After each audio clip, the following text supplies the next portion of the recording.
Bien. ¿Queda claro la diferencia entre ecuación y reacción química? La reacción química es el hecho, es lo que realmente ocurre, es el fenómeno físico, mientras que la ecuación química es la forma que lo representamos mediante letras y números en una hoja de papel. ¿Eso también queda claro?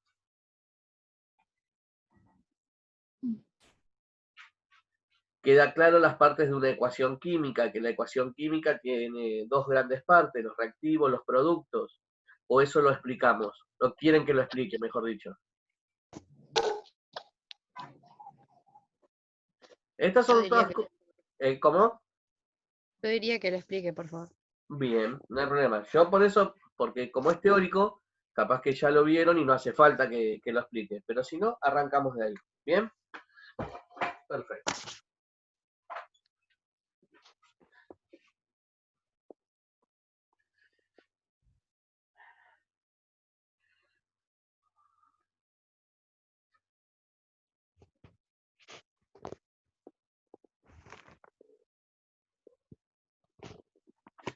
Bien. Entonces, primero tiene que quedar claro la diferencia entre ecuación y reacción química. Dijimos, la reacción es lo que ocurre. Cuando yo prendo fuego a un papel, es una reacción química de combustión. La veo, si lo toco me quemo.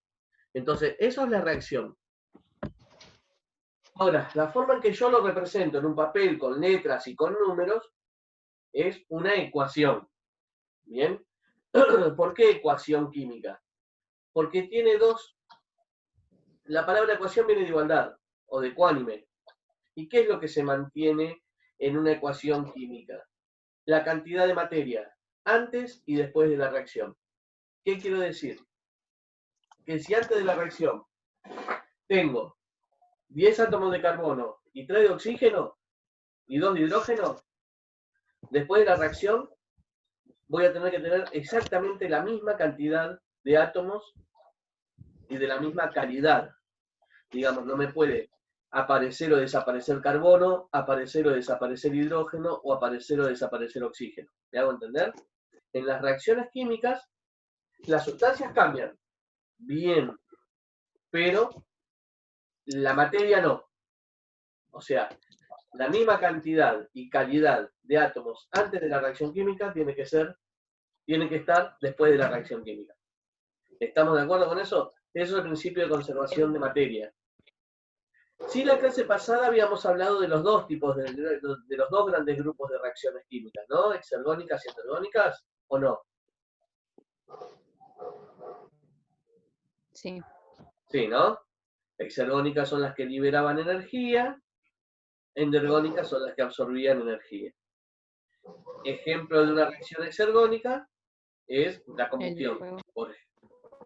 ¿Cómo? El fuego. El fuego. El fuego, de hecho, es una manifestación visible de la reacción de combustión. ¿Me hago entender? ¿Por qué? Porque en una combustión se libera calor y se libera luz, que es lo que yo conozco como fuego. Bien, es exergónica.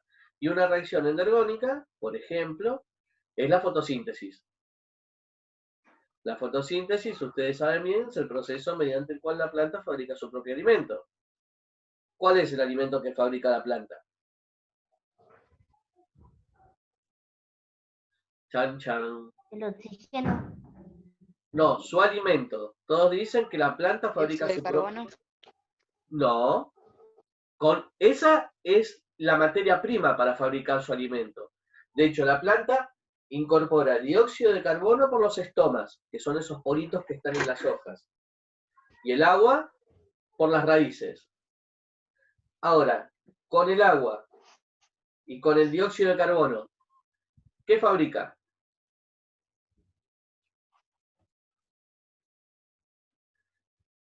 Algo que empieza con glu. Glucosa. Glucosa, correcto. El alimento, que se habla de las plantas, que fabrican las plantas, no es más que la glucosa, que es carbono 6, hidrógeno 12, oxígeno 6. Pero la materia prima para fabricar esa glucosa es el CO2 y el agua. Pero Listo, en la hoja tengo CO2 y agua. ¿Qué necesita para que se lleve a cabo esa transformación en glucosa?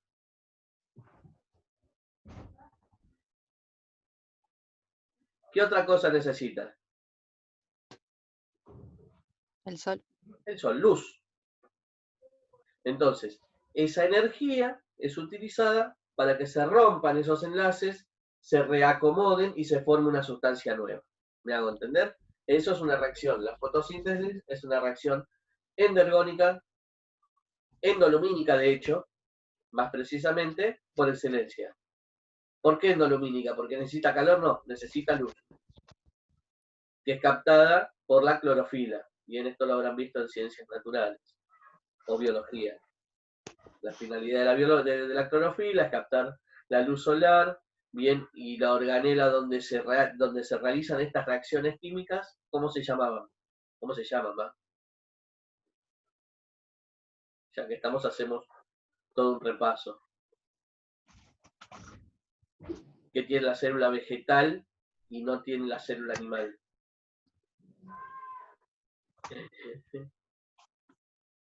Esa organela especializada se llama cloroplasto.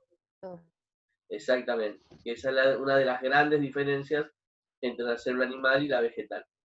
Las células animales, nosotros no fabricamos nuestro propio alimento, lo tenemos que incorporar. ¿Por qué? Porque carecemos de esos cloroplastos. Estaría bueno tener esos cloroplastos, entonces ya directamente no tendríamos que ingerir el alimento prefabricado. ¿Se comprende? Bien, perfecto.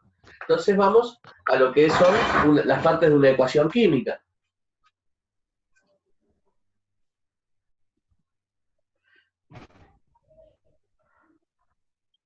¿Lo vimos esto en la clase pasada? No. No. No. Bien. Una ecuación química, por ejemplo, 3 más 2 es igual a 5. Eso es una ecuación matemática. ¿Por qué una ecuación? Porque tiene un igual. No me importa que tenga X o no tenga X. 3 más 2 es igual a 5 es una ecuación, porque es una igualdad. 3 más 2 es igual a 5. Acá no se lee como en matemática. Una ecuación química tiene dos grandes partes. Lo que está a la izquierda de la doble flecha y lo que está a la derecha de la doble flecha. Lo que está a la izquierda se llama reactivo, que es lo que va a reaccionar. ¿Me hago entender? Y lo que está a la derecha recibe el nombre de producto, que es lo que yo obtengo después de la reacción química. A ver, que quede claro. Yo cuando hago un bizcochuelo, obviamente que estoy, mientras mezclo, no, son reacciones físicas. Pero una vez que lo metí al horno, empieza a aparecer un olor que antes no estaba. La masa cambia de textura, cambia de forma, cambia de consistencia. Bien, entonces el calor del horno está provocando reacciones químicas en esa masa que yo hice. Para entender esto, siempre cuando uno cocina, hace química, chicos. De hecho, uno cocina para cambiar químicamente el alimento. Por eso aparecen sabores que antes no estaban, y aparecen olores que antes no estaban, y aparecen texturas que antes no estaban. Si yo dejo un cacho de carne en la mesada, y no tiene prácticamente olor a nada. Ahora, cuando lo pongo arriba de la parrilla, empieza a sacar ese olor y ese humo, que es el olorcito ese asado famoso. Si aparece un olor nuevo, es porque aparece una sustancia que antes no estaba. ¿De dónde apareció? Y bueno, químicamente se formó por la reacción que tuvo las proteínas de la carne con el calor. ¿Me hago entender? Entonces, para entender esto, si yo tengo harina, huevo, vainillín, qué sé yo, polvo de hornear, aceite, en la mesada, esos son los reactivos. La torta hecha es el producto. ¿Me hago entender? En una reacción química podemos decir esto. Reactivos es lo que va a reaccionar productos. El más no se lee como más, porque yo no puedo sumar. El más se lee en química como I. Porque yo no puedo sumar hidrógeno y oxígeno. Porque el hidrógeno es hidrógeno y el oxígeno es oxígeno. Yo puedo sumar 2 más 3, porque son dos números. Pero no puedo sumar. Gracias. Hola. Hola. No puedo sumar hidrógeno y oxígeno. Sí puedo hacer reaccionar. Es lo mismo que tener cría un chancho y una vaca. No se puede. Son dos especies distintas. Esto es exactamente lo mismo. Ahora, dos números enteros se pueden sumar. 2 más 3 es igual a 5. En química no. Por eso la ecuación se lee, el más se lee como I. En la doble flecha se lee como reaccionan para dar. ¿Bien? ¿Por qué? Porque hidrógeno y oxígeno no es igual a agua. Porque el hidrógeno es igual al hidrógeno, el oxígeno es igual al oxígeno. Ahora, que el hidrógeno y el oxígeno reaccionen, se combinen químicamente para dar agua, eso sí es correcto. Entonces, ecuación química,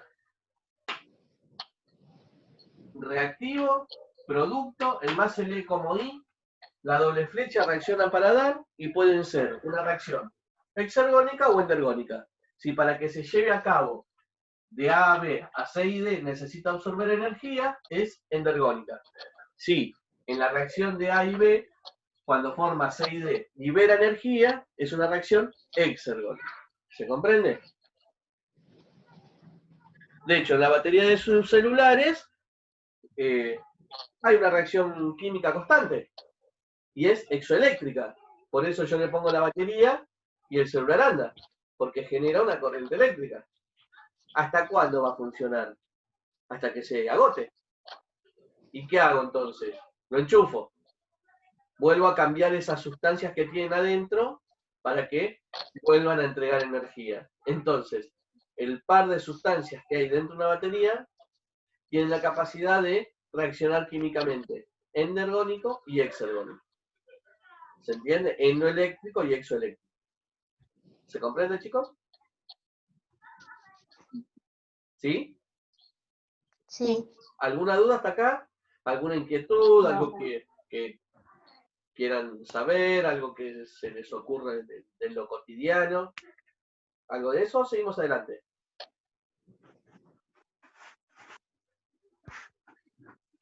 Bueno, seguimos entonces. Hoy habíamos visto la lista de los 7 elementos diatómicos. No. Bien, No. perfecto. Son pequeñas cositas que ahora las vamos a usar todas, por eso las doy así. ¿Estado de oxidación? Sí, queda claro lo que es. ¿Está bien? Sí. Están en tabla periódica, son los electrones que un átomo pone en juego, si es positivo los cede, si es negativo los agarra. Primera cuestión. Ecuación química tiene esta forma. ¿Y qué es lo que se mantiene constante? La cantidad de materia del lado de los productos tiene que ser igual a la cantidad de materia del lado de los reactivos. ¿Bien? Elementos diatómicos.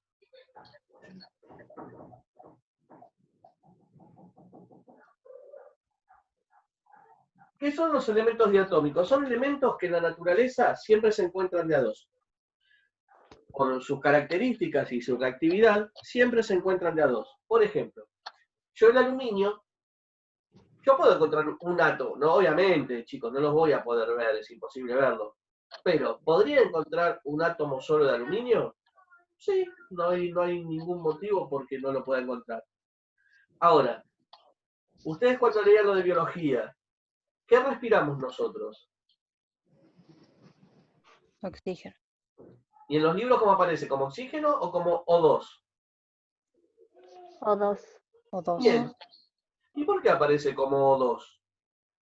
No aparece como... Porque tiene dos moléculas. Porque esa molécula tiene dos átomos. Ah. Bien, molécula, la diferencia, esto se lo decía el año pasado, el átomo es el elemento, cuando dos o más átomos se combinan forman una molécula, ¿está bien? De hecho, el oxígeno no existe el oxígeno solo. es el oxígeno molecular. ¿Por qué? Porque en la naturaleza el oxígeno es tan reactivo que o se encuentra combinado con otra cosa, y si se encuentra solo, se encuentra combinado con otro átomo de oxígeno. El oxígeno es uno de esos elementos diatómicos. Y como el oxígeno, existen estos 6 más.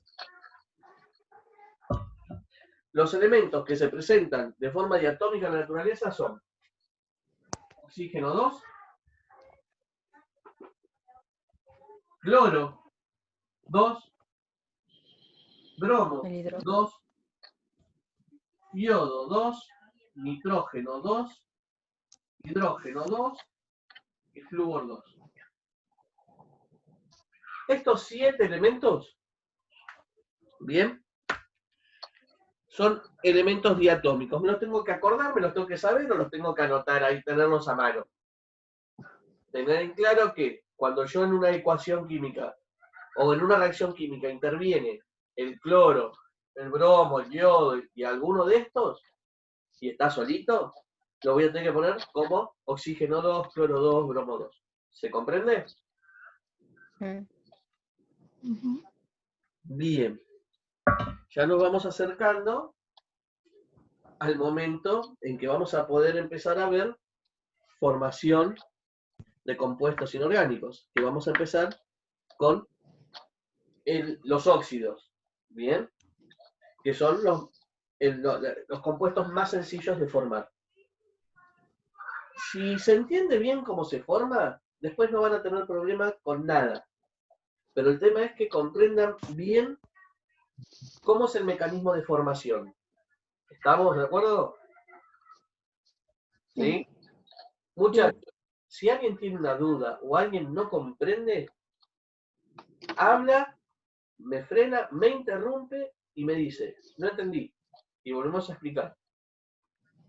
¿Estamos de acuerdo? Esto vamos a tratar, si bien no es lo mismo, no estamos presenciales, estarían hablando más si fuera presencial. Vamos a tratar de mantener esa línea. No esperen que yo termine para preguntar. Si hay algo que no se comprende, interrumpen, chicos. Capaz que llega un poco más tarde por el delay, pero yo freno. ¿Estamos? La idea es que ustedes, que esto sirva para que comprendan. Porque son temas que yo les podría dar un video de YouTube. Pero la verdad es que ningún video de todos los que vi explica lo que yo quiero que sepan. No porque yo soy re grosso, sino porque la mayoría los explican para que aprueben, para que aprendan mecánicamente. Y a mí no me interesa que aprendan mecánicamente, sino que sepan qué están haciendo, para después no tener problemas. ¿Estamos? Entonces, ya vamos a empezar con ecuación de formación de óxidos. ¿Estamos?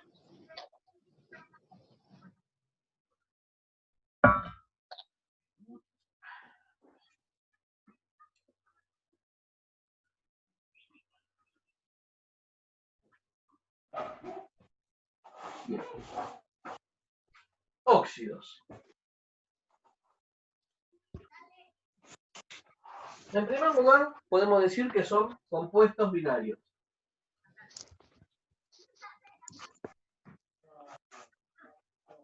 ¿Por qué compuestos binarios? Porque están formados por dos elementos, de los cuales uno sí o sí tiene que ser oxígeno. Por eso el nombre de óxido, porque bien, sí o sí tienen oxígeno. Hay dos tipos. Bien. Fíjense que en tabla periódica tienen dos grandes grupos de elementos. Esto ya lo vieron del año pasado. ¿Cuáles son los dos grandes grupos de elementos que hay en tabla periódica? Metales y no metales. Metales y no metales, correcto. Entonces, si un metal se combina con oxígeno 2, va a formar un óxido básico. Y después tenemos la otra posibilidad, de que un no metal se combine con oxígeno 2. Y ahí ya vamos a tener lo que se llama un óxido ácido. Bien. Hasta acá, chicos, no hay diferencia. Formar óxido básico, óxido ácido es lo mismo. La diferencia va a aparecer cuando a esto le agregue agua. Si a esto le agrego agua, voy a obtener un hidróxido. Y si a esto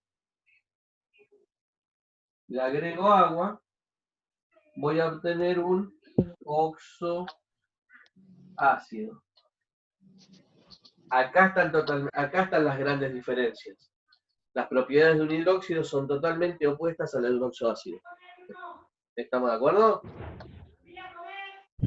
¿Se entiende? Sí. Perfecto. Vamos a explicar lo que es la nomenclatura y ya vamos al formulario.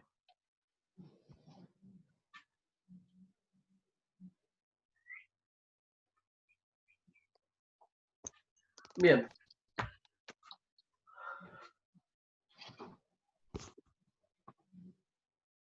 Voy a comprar un fibrón porque... Óxidos. ¿Vieron que hablamos de estados de oxidación? Hay elementos que tienen un estado de oxidación, hay elementos que tienen dos estados de oxidación. Por ejemplo, el hierro, fíjense en su tabla periódica. ¿Qué estado de oxidación tiene el hierro? ¿Cuáles son los estados de oxidación del hierro?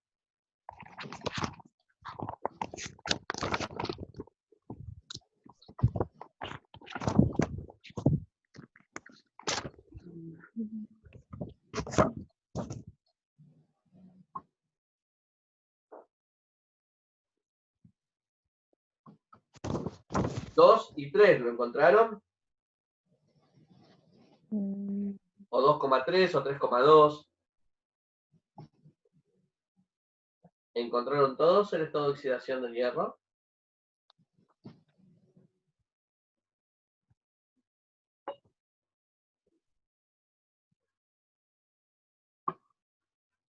Número atómico 26. Fe es el símbolo, porque proviene de la palabra ferrum. ¿Ubicaron en los estados de oxidación? Sí, Bien. 2,3. 2,3. Ese 2,3 no me indica que pone en juego 2,3 electrones. Me dice que, dependiendo las condiciones donde se lleva a cabo la reacción, o puede poner en juego 2 o puede poner en juego 3. ¿Bien? Entonces, que quede clarísimo, si un elemento tiene un solo estado de oxidación, como el sodio, va a formar un solo óxido. Ahora, si pone en juego dos estados de oxidación, ese elemento tiene la posibilidad de formar dos compuestos distintos. ¿Me hago entender? Por eso es que surge la necesidad de llamarlos distintos. Y si en un elemento pone en juego 4 estados de oxidación, va a formar 4 sustancias distintas. Y como son sustancias distintas, obviamente voy a tener que llamarlos de otra manera. Vamos a ver ahora cómo se llaman, dependiendo de su estado de oxidación. Esto se va a cortar, volvemos a entrar un ratito, les explico esto y ya los dejo liberados. ¿Bien? Cuando se corte, vuelven a entrar. ¿Estamos de acuerdo, muchachos? Bien. Sí. A ver. Bien. Si pone en juego un estado de oxidación, si tiene un solo estado de oxidación,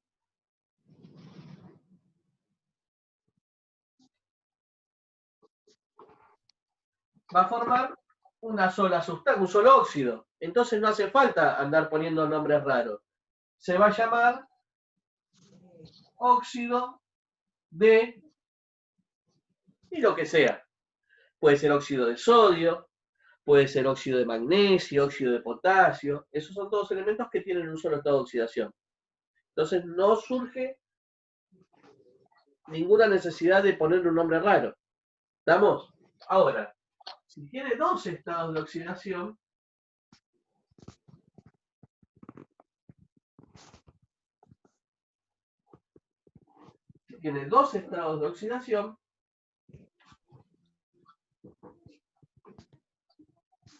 significa que me puede formar dos óxidos distintos.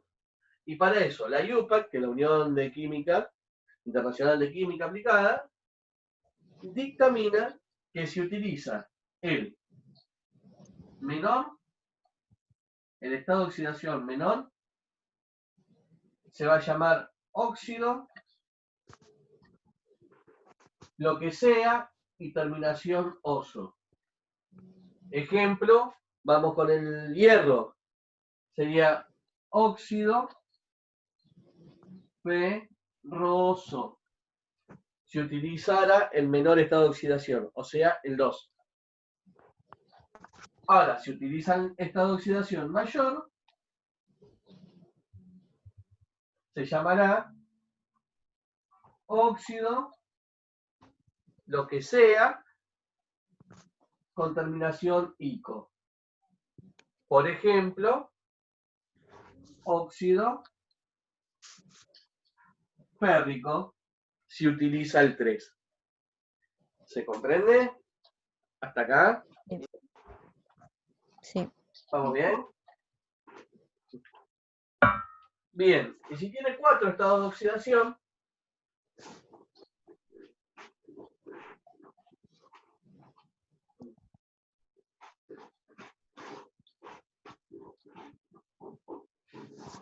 si utiliza el menor, es más, vamos, ya acá les voy a poner los estados de oxidación, porque los que vamos a usar con 4 estados de oxidación, y ahora vamos a arreglar la tabla, va a ser el cloro, el bromo, y el iodo y el astato.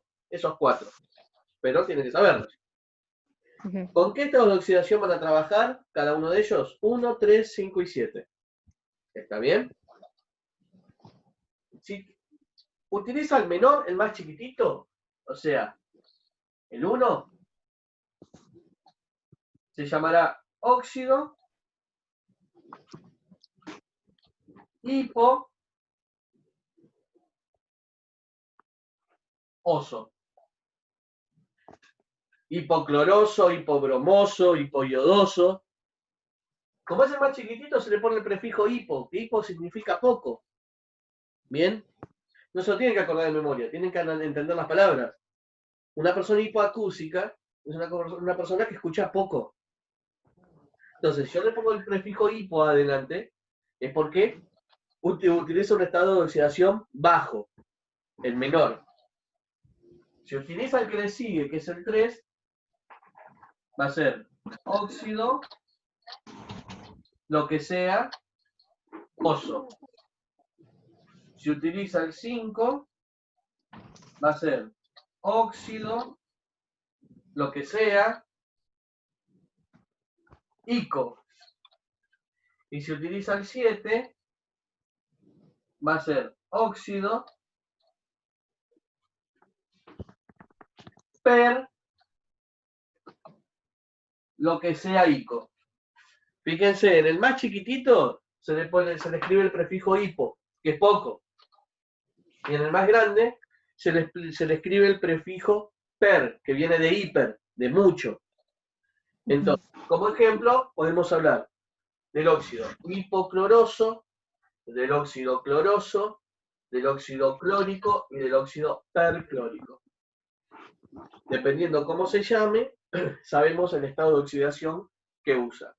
Por ejemplo, si hablo de óxido clórico, yo sé que está trabajando con un estado de oxidación 5. Que está en tabla periódica, obviamente, ¿no? ¿Se comprende hasta acá? Sí. ¿Alguna duda? ¿No? ¿Vamos bien? Perfecto. En estos 4 minutos que quedan vamos a modificar y todos vamos a trabajar en la tabla periódica para dejarla iguales, porque depende de la editorial, tiene un estado de oxidación, el otro, hay estado de oxidación que nosotros no vamos a usar, entonces lo vamos a trabajar y a modificar para hablar todos el mismo idioma. ¿Estamos de acuerdo? Ujú. Grupo 17. Flúor no. Cloro, bromo, yodo y astato. ¿Ubicaron esos 4 elementos? Uno está debajo del otro. Cloro, bromo, yodo y astato. Yodo. Listo. ¿Los ubicaron? Sí. Bueno, esos 4 elementos van a trabajar con los estados de oxidación 1, 3, 5 y 7. Si ya están, lo dejan así. Si le tiene alguno de más, lo tachan. Y si le falta alguno, lo escriben. El tema es que esos 4 elementos, ustedes sepan que trabajan con los estados de oxidación 1, 3, 5 y 7 cada uno. ¿Está bien? Sí. Al de Bien. astato no le aparece nada. Bueno, escribile vos entonces 1, 3, 5 y 7. Dependiendo de la tabla van a ver que aparecen, que no aparecen.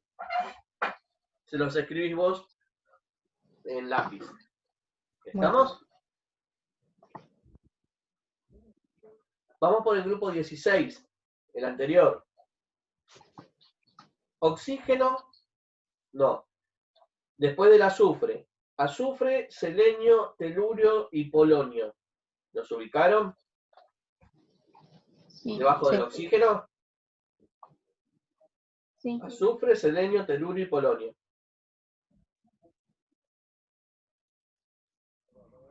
¿Están ubicados? Sí. Bueno, esos van a trabajar con 4 y 6. El -2 lo tachan. Después lo vamos a usar en algún momento. Pero por ahora, esos 4 elementos van a trabajar con 4 y 6. Esos son los estados de oxidación que van a trabajar. ¿Estamos de acuerdo? Sí. Bien.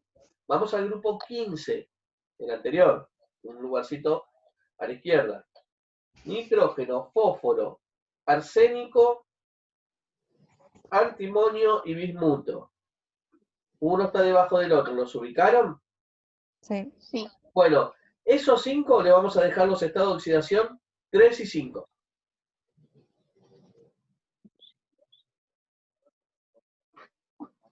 Bien. Sí. Y no vamos a modificar nada más. Ya con eso vamos a poder hablar todos el mismo idioma. ¿Estamos de acuerdo? Sí. Sí. Ahora, cuando se corte, vuelven a entrar y ya explico formación de óxidos y después les doy algunas actividades para que hagan tranquis en sus casas. ¿Bien? Ya tenemos toda la base para poder entender formación de óxidos, de hidróxidos, de oxoácidos, sales, hidrácidos después. ¿Estamos de acuerdo, muchachas y muchachos? Sí. Sí. Muy bello, entonces. Vamos, esto se va a cortar ahora y se vuelven a meter. Explico eso y los dejo libres. Y en paz.